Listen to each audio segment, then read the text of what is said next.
Sometimes things don't go, after all, from bad to worse. Some years muscadel faces down frost. Green thrives, the crops don't fail. Sometimes a man aims high and all goes well. A people sometimes will step back from war, elect an honest man, decide they care enough, that they can't leave some stranger poor. Some men become what they were born for. Sometimes our best intentions do not go amiss. Sometimes we do as we meant to. The sun will sometimes melt a field of sorrow that seemed hard frozen. May it happen for you. I wish I'd written that, but I didn't. It's by the Welsh poet Sheena Pugh. And it's a poem that celebrates that raise of the eyebrows which happens when, contrary to our expectations, things go right rather than go wrong. And its sentiments sit very well with this week's Sidra. Because some of the material that we read about this week is really not at all promising.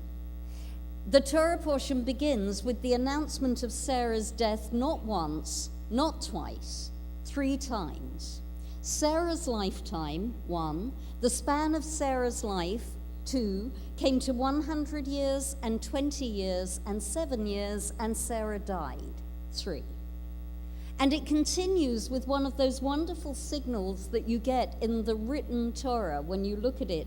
There is a tiny letter, a diminutive letter, kaf, in the word that describes Abraham weeping for his dead wife. And it's hard not to read this shrunken letter as a signal in itself of diminution and grief. And then we hear of Abraham's old age, and we know about old age, and the near impossible task of finding a suitable wife for Isaac from so very, very far away. And then the risk of the new wife not wanting to leave her family, or her family not wanting to let her go. And finally, the declaration of Isaac as Abraham's sole heir, despite the fact that by the time Abraham dies, he has remarried. This is the 3rd wife, she's called Keturah, and founded a whole new dynasty. He has about 6 children with her, not to mention the dynasty that he already began with Ishmael. So the stage is set for a really, really nasty, contested will, as we used to say when I was a litigator. And then, just to finish the catalogue, as if there weren't already enough tsuras in this parsha, Abraham himself dies. So we need to notice how it is that this is a Torah portion that pulls off a whole series of fortunate outcomes. And the whole Torah portion is pervaded with this sense of pleasant wonder, of the expected order of things somehow, almost at the last minute, being subverted. And it's a pattern, if we look, that repeats over and over again over the course of the Torah reading. And I just want us to consider a few examples. So we begin, as Rabbi Bernhard observed, with Abraham approaching a group of foreigners to buy a burial cave. Now, not only are they willing to sell him this piece of land, the first piece of land that he actually gets to own, but he has to employ all of his very best negotiating skills, and we know that his skills are considerable, in order to persuade them to accept the money from him. Which they then do, at which point we discover that the cave is a kind of buy one, get one free.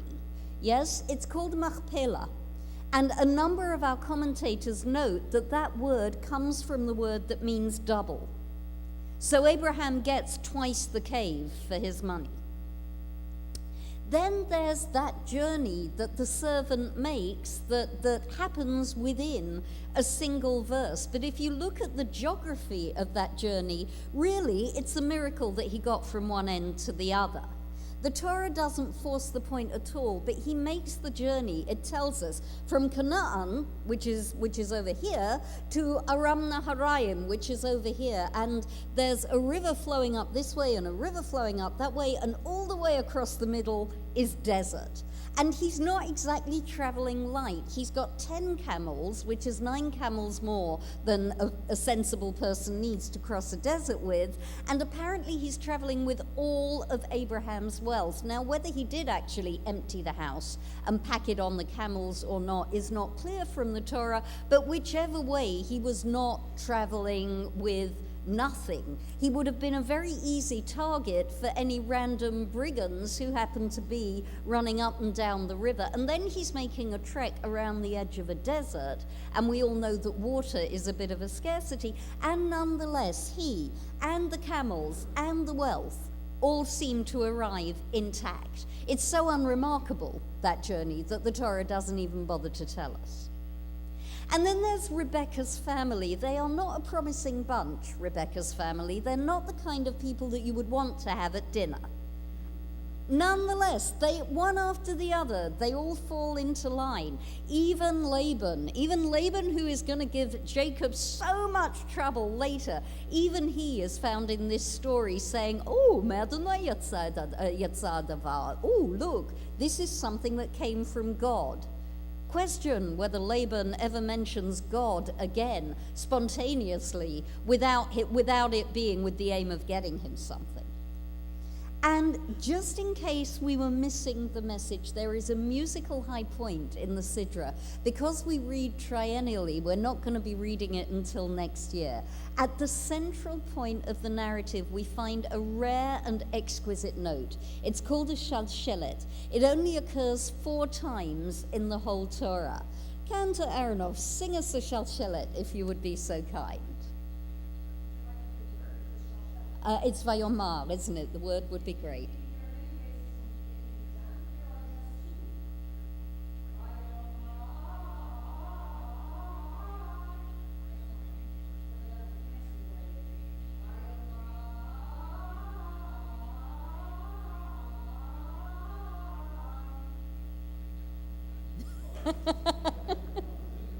And the way that I learned it in England, let me see if I can remember it with those 2 in my head, was Vayomar.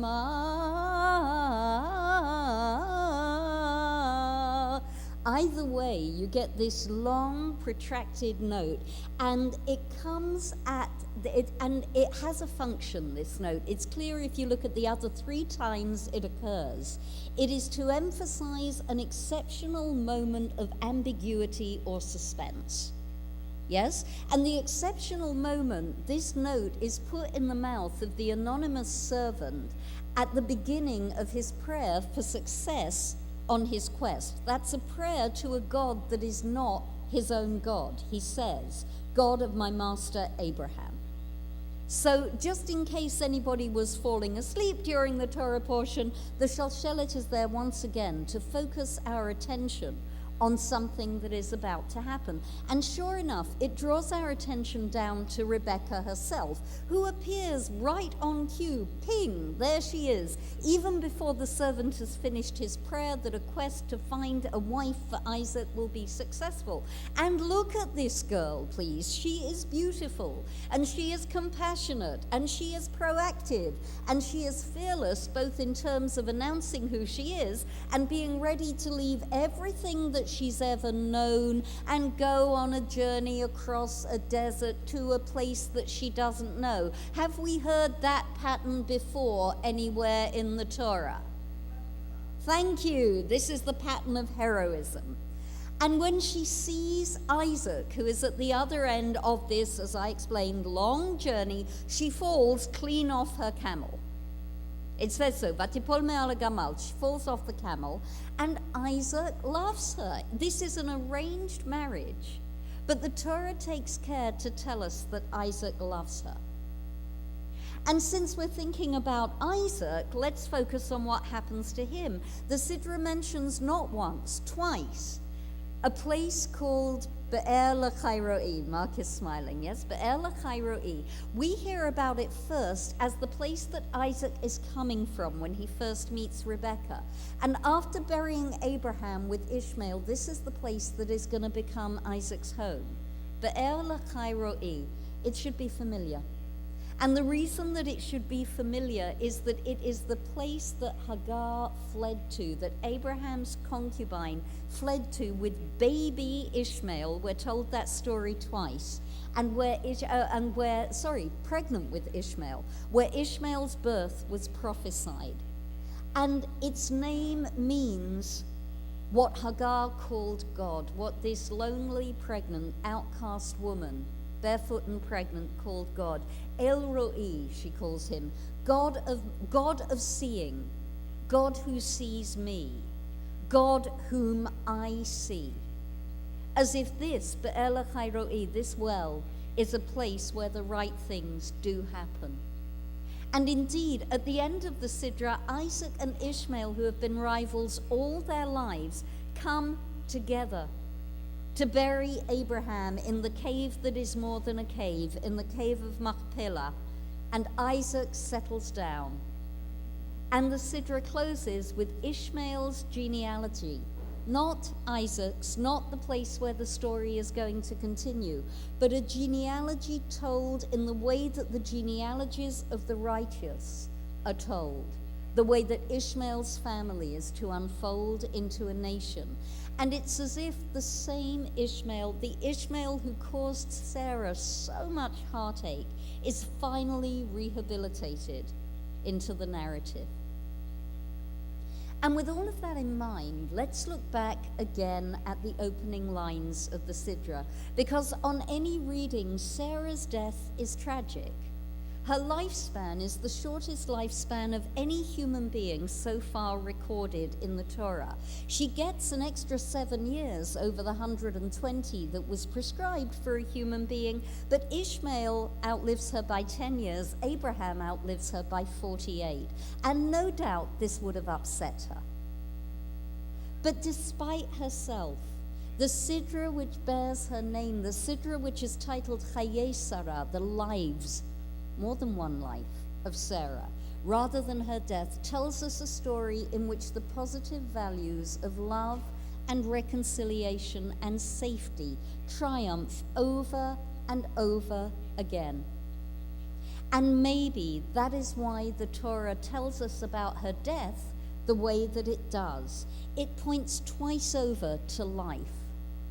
This was the life of Sarah, the span of Sarah's life, before it mentions death. And Sforno in Italy in the 1500s notes that Rebecca is born before Sarah dies and comments, a righteous person never dies before a righteous person has been born to take their place.